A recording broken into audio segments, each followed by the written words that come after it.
오늘 체험을 위한 시작이라는 제목으로 하나님의 말씀을 증거하겠습니다.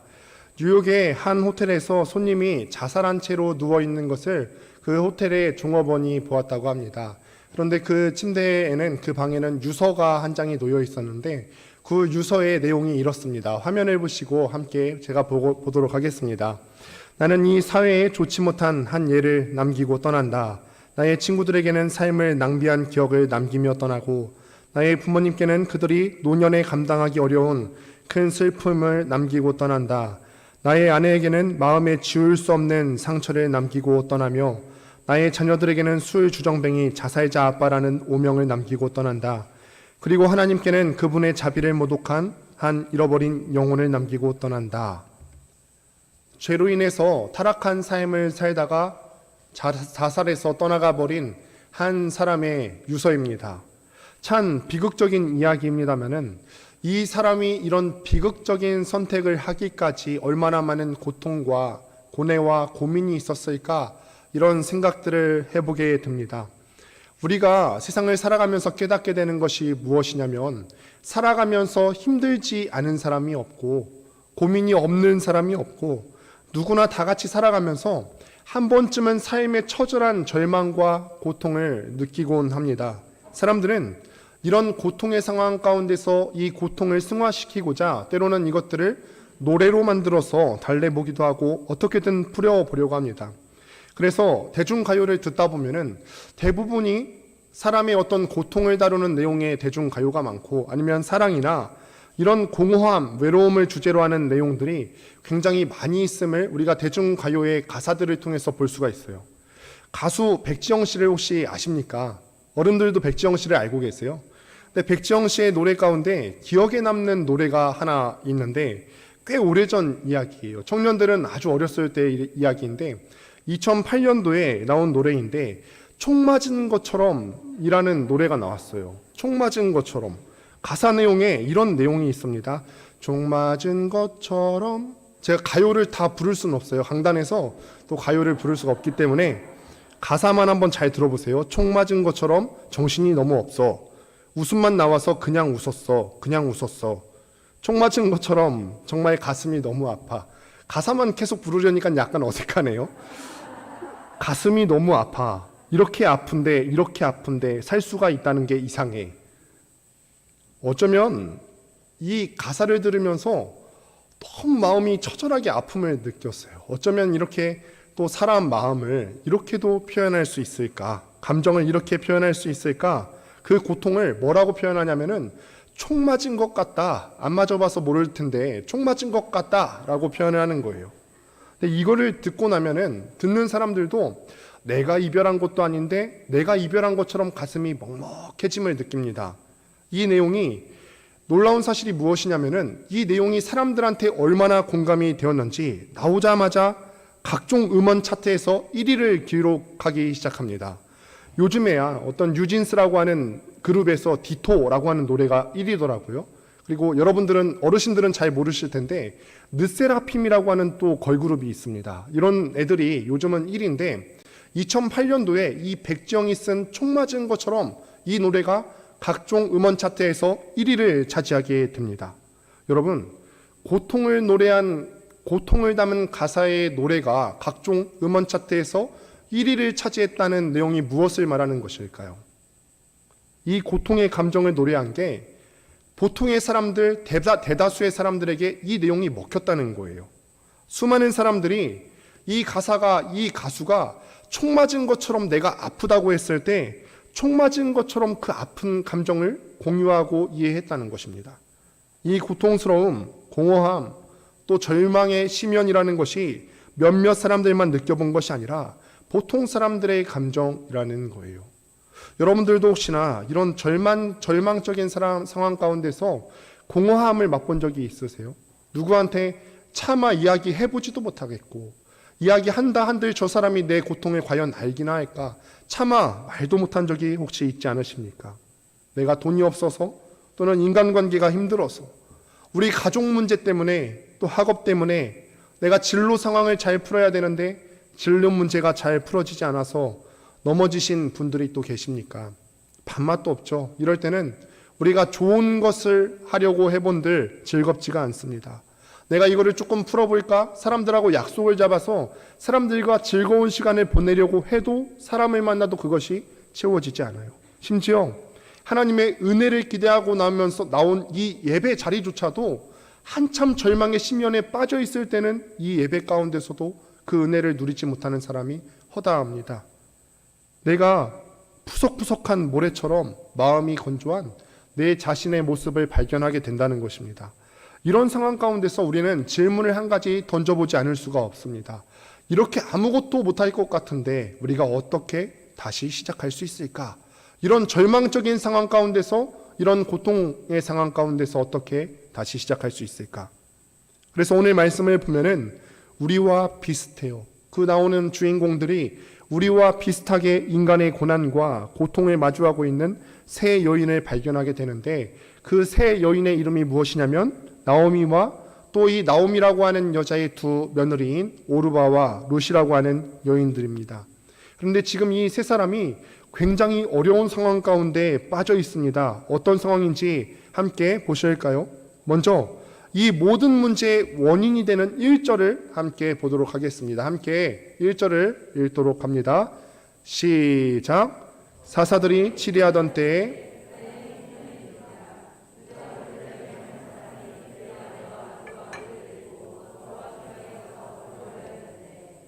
1절을 보시면은 앞으로 나오게 되는 이 룻기서 전체의 배경들이 함축되어서 나와 있습니다. 보시면은 그 땅에 뭐가 들었냐면은 흉년이 들었다. 그 땅에 흉년이 들었다고 기록합니다.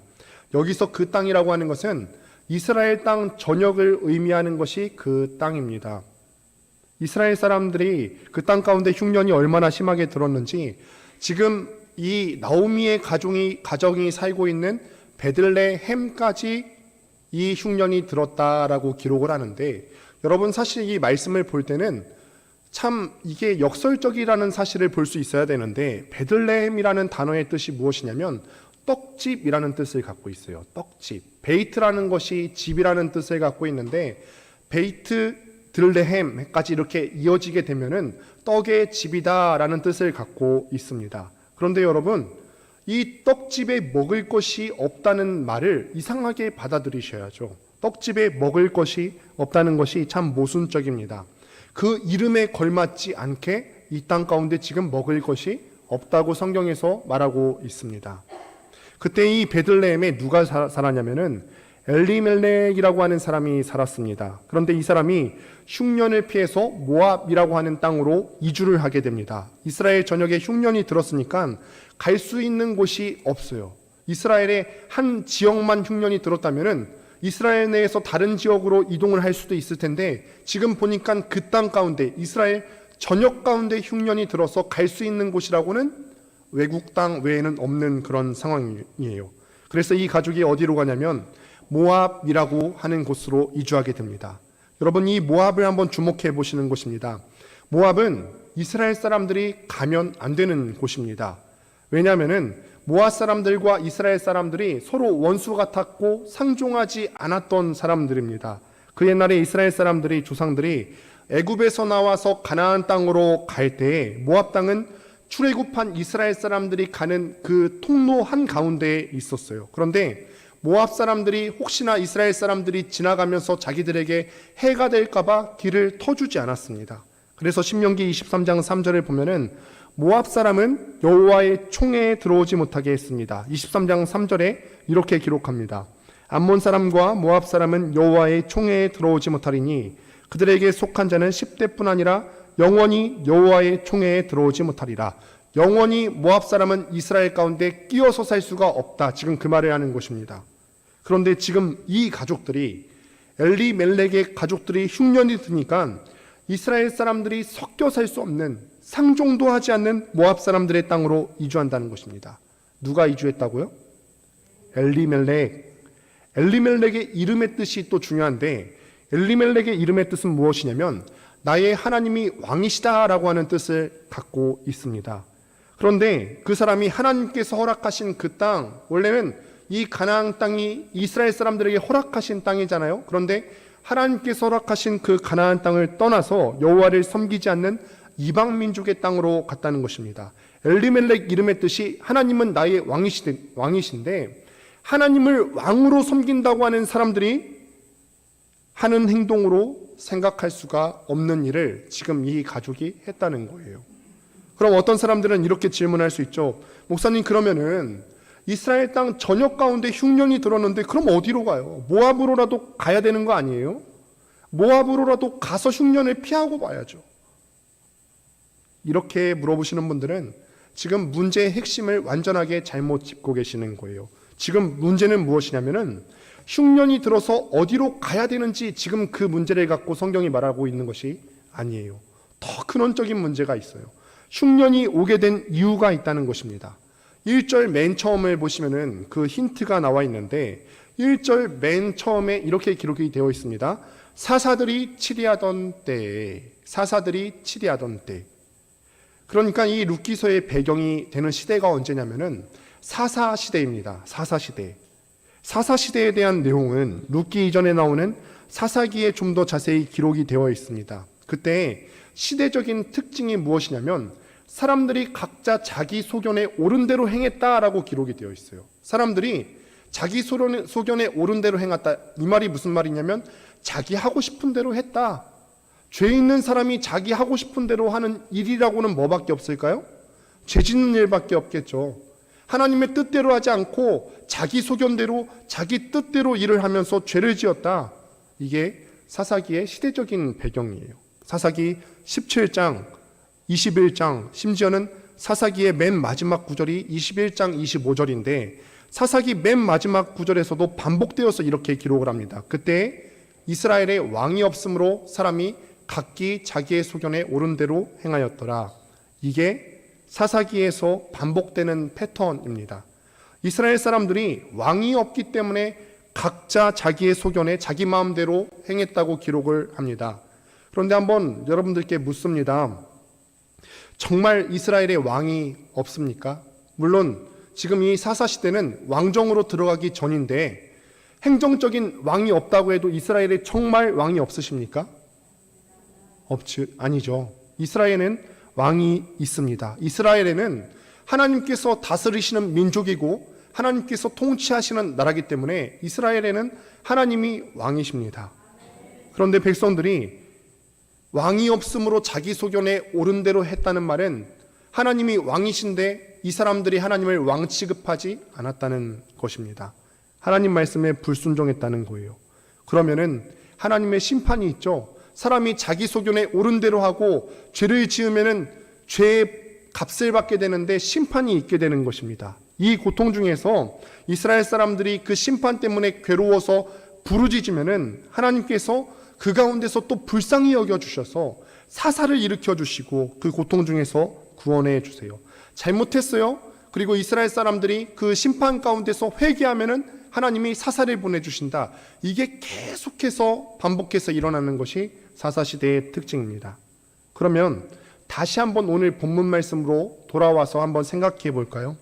지금 어디 한 지역이 아니에요. 아까 처음에 얘기했듯이 어느 한 지역만 흉년이 있는 것이 아니라 이스라엘 전역이 흉년을 받고 고통받고 있고, 특별히 성경 기자가 이때를 사사시대로 기록하는 것에는 어떤 의미가 있다는 거예요. 지금 이 사사시대의 패턴으로 볼 때 이스라엘 전역이 고통을 받고 있으면은 그 다음에 어떤 과정이 이어져야 될까요? 이스라엘 사람들이 고통이 있다는 것은 그 앞에 과정이 있었다는 거죠. 자기 소견에 옳은 대로 죄를 지었어요. 그렇기 때문에 흉년이라고 하는 고통이 왔어요. 그러면 그 다음에 뭐 해야 되죠? 회개해야 돼요. 회개하고 하나님 앞에 불순종했던 것들 철저하게 고백하고 깨어져야 돼요. 자기 소견에 옳은 대로 했던 것들을 내려놓고 회개하고 부르짖어야 한다는 거예요. 즉 문제는 무엇이냐면 흉년이 왔을 때 내가 어디로 피해야 되는지가 문제가 아니라 사사시대라는 시대적인 특징으로 봤을 때 어려움이 왔을 때 내가 뭐 해야 하는가?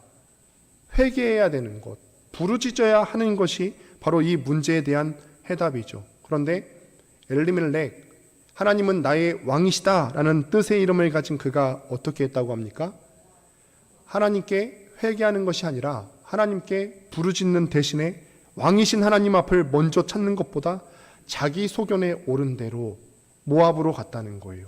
내가 모압을 보니까 하나님께서 특별히 나를 도와주시지 않아도 모압에 가면 살 것 같으니까 자기 소견에 오른 대로 그 땅에 갔죠. 이것이 불행의 씨앗이 될 줄을 누가 알았겠습니까? 살 길을 찾아서 모압으로 갔더니 살기는커녕 엘리멜렉과 두 아들 기럯과 말론이 다 죽게 됩니다. 물론 엘리멜렉이 하나님 말씀에 불순종해서 그들이 죽었다는 말을 하고 있는 것이 아닙니다. 불순종의 결과로 비극적인 결과가 초래되었다는 구절은 우리가 그렇게 예측할 수는 있지만 명확한 성경적인 근거는 없습니다. 그보다는 우리가 주의해서 보아야 할 대상은 남은 사람들입니다. 누가 남았냐면은 엘리멜렉의 부인인 나오미와 두 며느리인 오르바와 룻이 남게 됩니다. 두 며느리 중에서도 오늘은 우리가 특별히 룻에 초점을 맞춰야 합니다. 이 책의 이름이 엘리멜렉서도 아니고 나오미서가 아닌 룻기인 이유입니다. 남은 사람은 이제는 시어머니인 나오미와 두 며느리인 오르바와 룻밖에 없습니다. 나오미 입장에서 한번 생각을 해보시는 거예요. 어처구니가 없죠. 내가 지금 흉년 가운데서도 어떻게든 살아보려고 모압 땅으로 갔는데 살 길을 찾기는커녕 남편과 두 아들을 다 잃고 말았습니다. 집안의 남자들이 다 죽었으니까 가정 형편은 또 어땠겠어요? 지금에야 여성들의 사회 진출이 활발하기 때문에 여성들도 함께 일을 해서 돈을 모아서 살 수가 있지만 그 당시에는 남성의 경제 활동이 절대적인데 집안에 절대적인 경제 활동을 하는 남편들이 다 죽었다는 거예요. 나오미의 가정이 점점점 궁지로 몰리는 것은 불보듯 뻔한 일이죠. 제가 아주 예전에 교회에서 사역을 할 때 베트남 단기 선교를 다녀오는데 아내가 저한테 그렇게 했던 말을 기억을 해요. 죽지 말고 살아 돌아와, 건강 잘 챙기고 라고 위로와 격려해 주었어요. 그래서 제가 대답했어요. 그래, 나 없으면 못 살겠지? 사랑이 가득 담긴 눈으로 그렇게 이야기하니까 아내가 대답해요. 이렇게 얘기해요.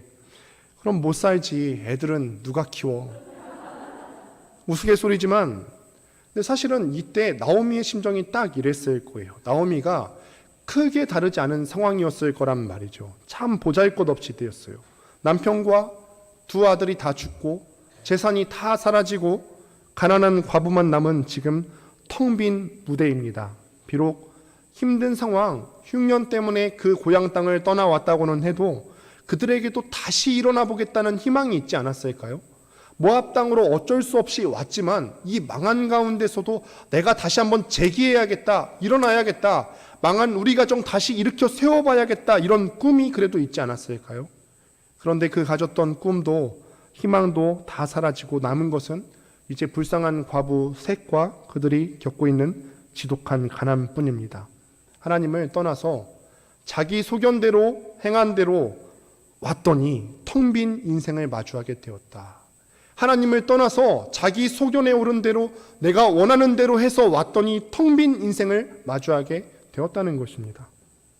하나님과 함께하지 않는 한 우리의 인생도 오늘 성경 본문에 나오는 나오미의 인생과 별반 다를 바가 없어요. 돈이 많으면 그렇지 않을 거라고 생각하십니까? 높은 지위와 또 우리 가운데 명예가 보장되면 그렇지 않을 거라고 생각하십니까? 그렇지 않죠. 세상에 그 어떤 것으로도 우리 인생에 찾아오는 고통의 문제를 해결할 수가 없고 우리 인생의 텅 빈 무대를 그 어떤 것으로도 채울 수가 없습니다. 노벨 문학상을 수상했던 세계적인 작가 해밍웨이는 원래는 믿음의 가문에서 자라고 태어났다고 합니다.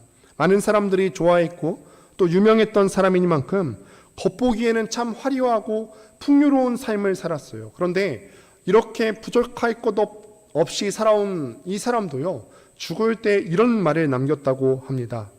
한번 잘 들어보십시오. 나는 건전지가 다 떨어지고 코드를 꽂으려고 해도 전원이 없어서 불이 들어오지 않는 라디오 진공관처럼 외로움과 공허 가운데서 살고 있다.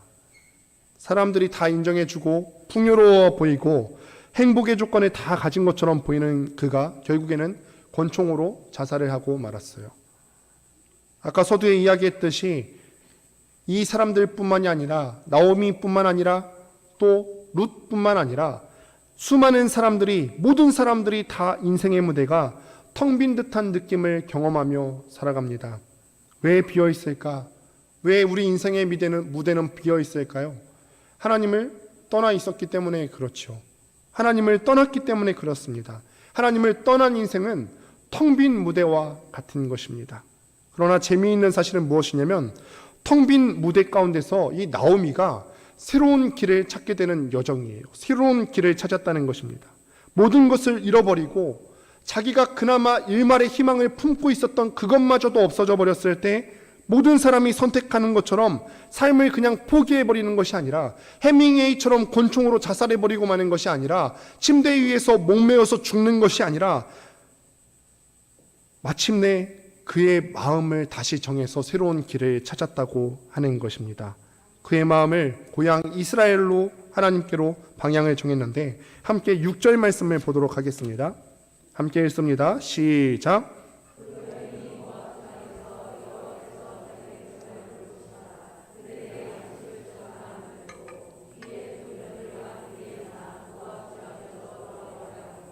네, 6절 말씀에서 여러분들이 주의 깊게 봐야 되는 동사가 두 가지가 있는데 먼저 듣고 그 다음에 돌아오려 하여, 여기에 동그라미를 하셔야 됩니다. 듣고와 돌아오려 하여. 주목해서 봐야 되는 단어가 듣다와 돌아오다라고 하는 단어입니다. 나오미와 두 며느리가 절망스러운 상황 가운데 있을 때 무엇을 듣습니까? 하나님께서 자기 백성을 돌보셔서 그 땅 가운데 양식을 주셨다 하는 소식이 들려집니다. 여기서 양식을 주셨다는 것은 예전에 이스라엘 사람들에게 만나를 주신 것처럼 직접 음식을 주셨다는 것이 아니라 그 이스라엘 땅 전역 가운데 흉년을 해결할 만한 풍년을 주셨다는 것입니다. 풍년이 들었다는 것은 무슨 말이냐면은 1절에 나오는 흉년이라는 단어와 정반대의 단어입니다. 즉 나오미의 가정이 이스라엘을 떠나올 수밖에 없었던 그 문제의 근본적인 그 문제가 지금 해결된 상태다라고 암시하고 있는 거예요. 그 소식을 나오미가 들은 거죠. 역사와 인생을 이끌어가는 하나님께서 이 나오미가 정말로 어느 것 하나 붙잡을 것 없는 절망 가운데 있을 때에 이스라엘 땅의 소식을 듣게끔 하나님께서 인도해 가시는 것입니다. 룻기서 전체를 보면은 하나님께서 값없이 사람들에게 베풀어 주시는 풍성한 은혜에 대해서 볼 수가 있습니다. 값없이 베풀어 주시는 하나님의 은혜와 긍휼, 이것을 우리가 헤세드라고 부르는데 이 헤세드가 하나님께서 우리 사람들에게, 자격 없는 사람들에게 값없이 풍성하게 베풀어 주시는 은혜, 헤세드가 바로 룻기서를 관통하는 키워드예요. 우리는 지금 1장 본문의 말씀을 통하여서 그 은혜의 서막을 보고 있는 것입니다. 여러분들께 다시 한번 묻습니다. 아까도 이야기했듯이 고통은 특정 몇 사람의 문제가 아니라 우리 모두의 문제라고 했어요. 여러분들 중에 혹시 고통이 있으십니까? 공허한 가운데 있으십니까? 내가 고통이 있는데 이 문제를 풀어낼 방법이 없습니까? 근데 하나님께서는요, 이 풀어낼 방법이 없는 나오미에게 오셔서 그 소식을 듣게 하셨죠. 하나님께서는 결코 여러분들을 홀로 두지 않으시고 찾아오십니다. 여러분들이 지금 아무도 없는 곳에서 누구한테도 말하지 못할 것 같아서 우리 가족 얘기를 누구한테 해? 내 속에 있는 그 얘기 혹시 소문나면 어떡해? 내 건강 문제 누구한테 얘기해도 들어주지 못하고 공감하지 못할 것 같은데 이렇게 홀로 울고 있습니까? 그런데 우리 주님께서는 그 아무도 없는 것 같은 그런 상황 속에서 텅 비어있는 그 무대 가운데서도 여러분들의 어깨를 감싸 안으시고 함께 울어주신다는 것입니다. 그리고 살 길을 일러주신다는 것입니다. 마가복음 10장을 보면은 앞을 못 보는 맹인 바디메오가 나옵니다. 캄캄한 어둠 속에서 살던 그가 어떤 한 소식을 듣게 됩니다.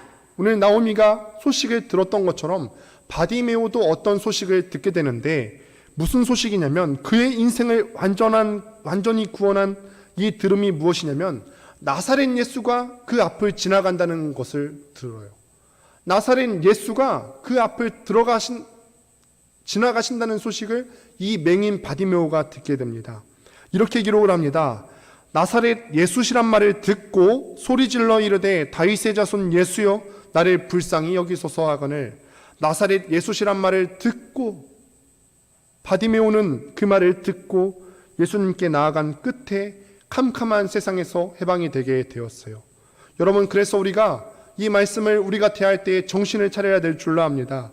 아무리 우리가 어려워도 살아날 방도가 있습니다. 두 길을 쫑긋 세우시고 하나님께서 우리에게 일러주시는 그 살 길을 찾아서 들으셔야 합니다.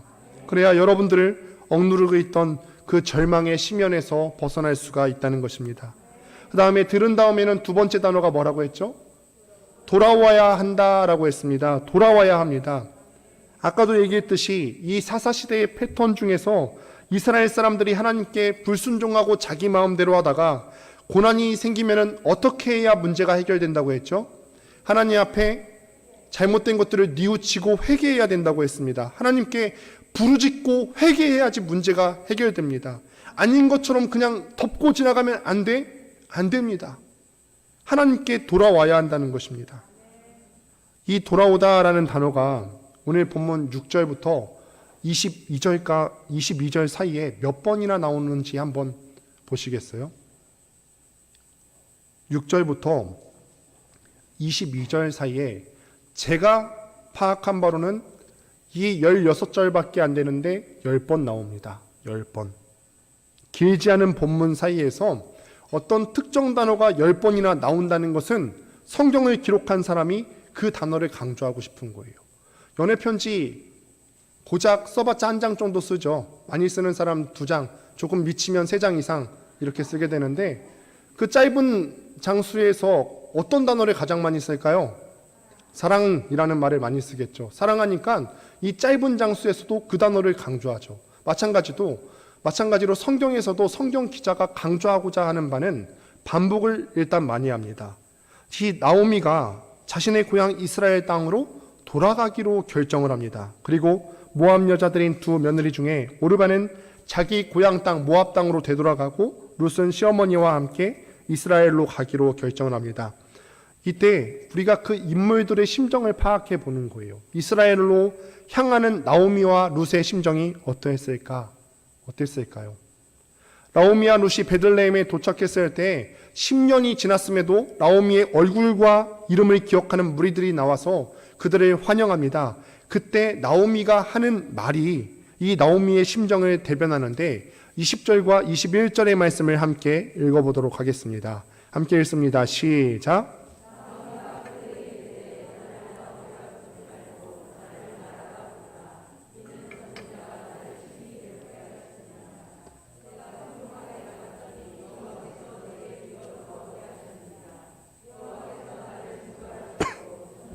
나를 괴롭게 하셨거늘 너희가 어찌 나를 나오미라 부르느냐 하니라. 원래는 이 나오미라는 이름의 뜻이 무엇이냐면 기쁨이라는 뜻을 갖고 있어요. 그런데 사람들이 나왔을 때 그렇게 부르지 말라는 거예요. 괴로움이라는 뜻을 가진 마라라는 이름으로 불러달라는 거예요. 그리고 또 이어서 말하기를 자기가 모압 땅으로 자기 소견에 오른 대로 모압 땅으로 갔더니 하나님께 징벌을 받았다라고 고백을 하고 있습니다.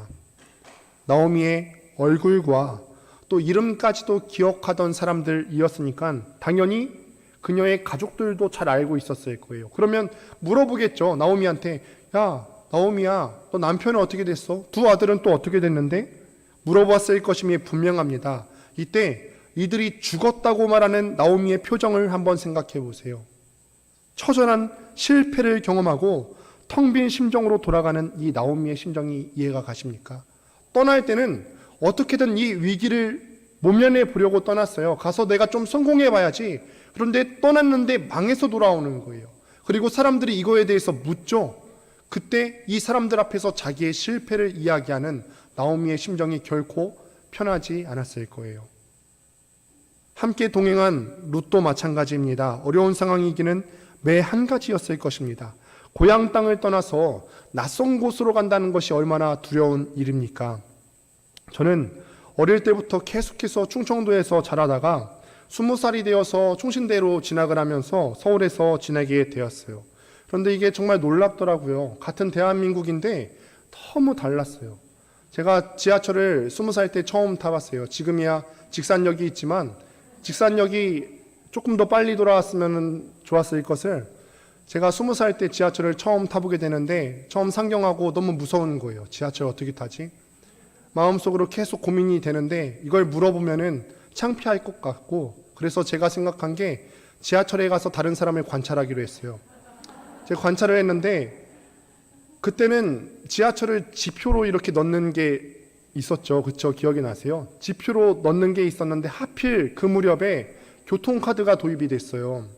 교통카드가 도입이 돼서 어떤 사람은 지표로 넣기도 하는데 어떤 사람은 지갑을 땡 대고 가는 거예요.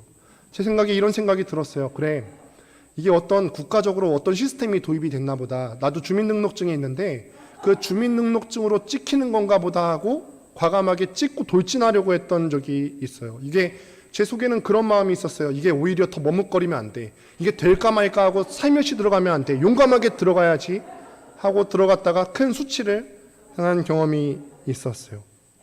근데 우리가 국내에서도 사실 지역별로 차이가 있을 수밖에 없는데, 지금 우스갯소리입니다마는 룻이 고향 땅을 떠나서 타지에 왔다는 것은 완전히 다른 느낌을 가진 이야기입니다.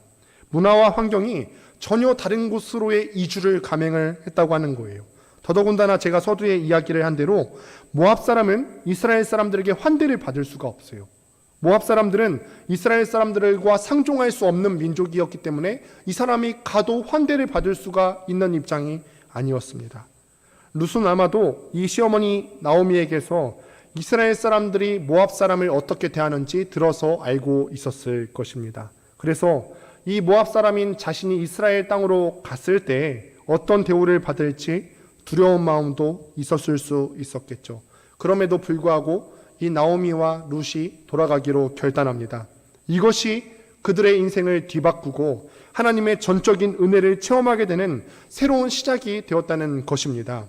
남편을 잃고 그 모든 영역 가운데서 텅 비었던 그들의 삶이 하나님의 헤세드, 값없이 우리에게 풍성하게 주어지는 은혜로 충만하게 채워지는 서막이 되었다는 것입니다.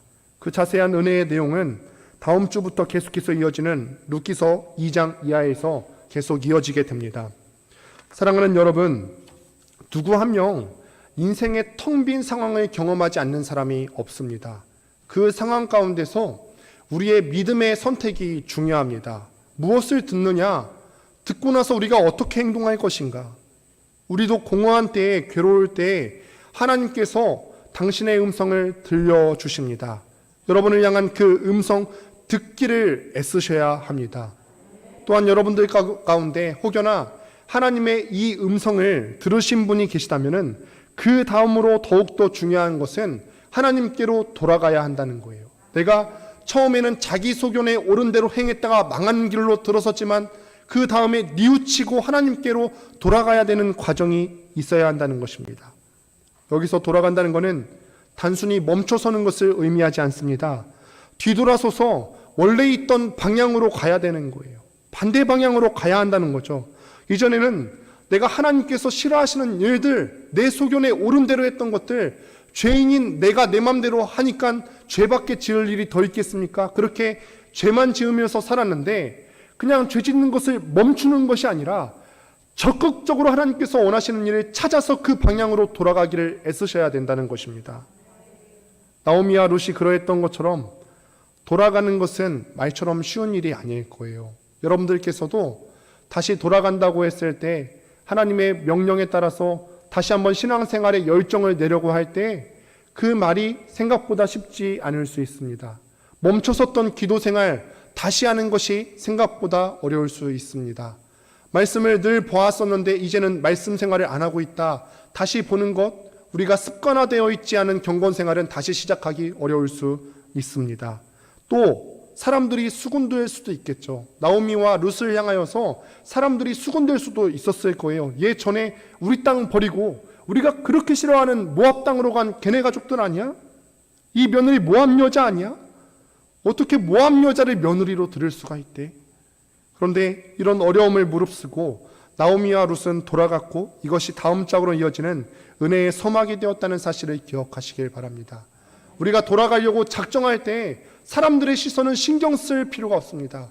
오직 우리가 주목해야 할 것은 하나님께서 우리에게 들려주시는 그 명확한 음성에 주목하셔야 되고, 또한 그 하나님께로 돌아가야 되는 것에 집중하시기를 바랍니다. 여러분들도 공허함과 또 절망스러움, 고통을 뒤로하고 새로운 시작을 원하신다면 하나님께 돌아가셔야 합니다. 우리의 마음의 빈 곳은 오직 아버지 하나님의 은혜로만 채워질 수가 있어요. 어떤 한 지체가 저에게 이런 말을 한 적이 있어요. 제가 최근 몇 년 동안은 계속 청년 사역을 했기 때문에 그 사람도 청년이었는데, 한 청년이 이렇게 얘기합니다. 목사님, 제가 하고 싶은 것 다 하면서 살아봤는데 그 어느 곳으로도 삶의 갈증이 해결되지 않고 빈 마음이 채워지지가 않아요. 그런데 예수님 만나고 삶의 의미를 새롭게 채웠고 빈 곳이 충만하게 채워지게 됐어요. 그리고 나서 자기 스스로 자기 별명을 짓기를 돌탕이라고 지었어요. 돌아온 탕자의 약자예요. 요즘 애들이 약자를 짓는 걸 좋아하잖아요. 돌탕. 이게 남자 버전 돌탕인데 여자 버전 돌탕도 있었답니다. 사랑하는 여러분, 말씀을 맺습니다. 우리의 마음 가운데서도 빈 곳이 있습니까? 그 무엇으로도 채워지지 않았던 그런 허전함이 있습니까? 오직 하나님의 은혜로 채워질 수 있음을 믿고 우리가 돌아서기를 결단하셔야 합니다. 내가 원하던 대로 내 소견에 옳은 대로 했던 그런 삶을 버리고 적극적으로 그분 하나님께서 원하시는 삶을 살아내셔야 합니다. 사람들 눈치 보지 말고 하나님께로 돌아오십시오. 그럴 때 우리들의 구멍난 것 같은 빈 영혼은 하나님의 은혜로 채워지게 됨을 경험하게 될 것입니다. 이 용기를 내지 않는 이상 우리들의 삶의 변화는 없습니다. 우리가 사람들 수군대는 것 걱정돼서 하나님께 주목하기를 포기하신다면 더 이상 우리 삶에 희망은 없습니다. 사랑하는 여러분, 끝까지 용기 잃지 말고 담대하게 하나님께 돌아가게 되기를 주님의 이름으로 축원드립니다.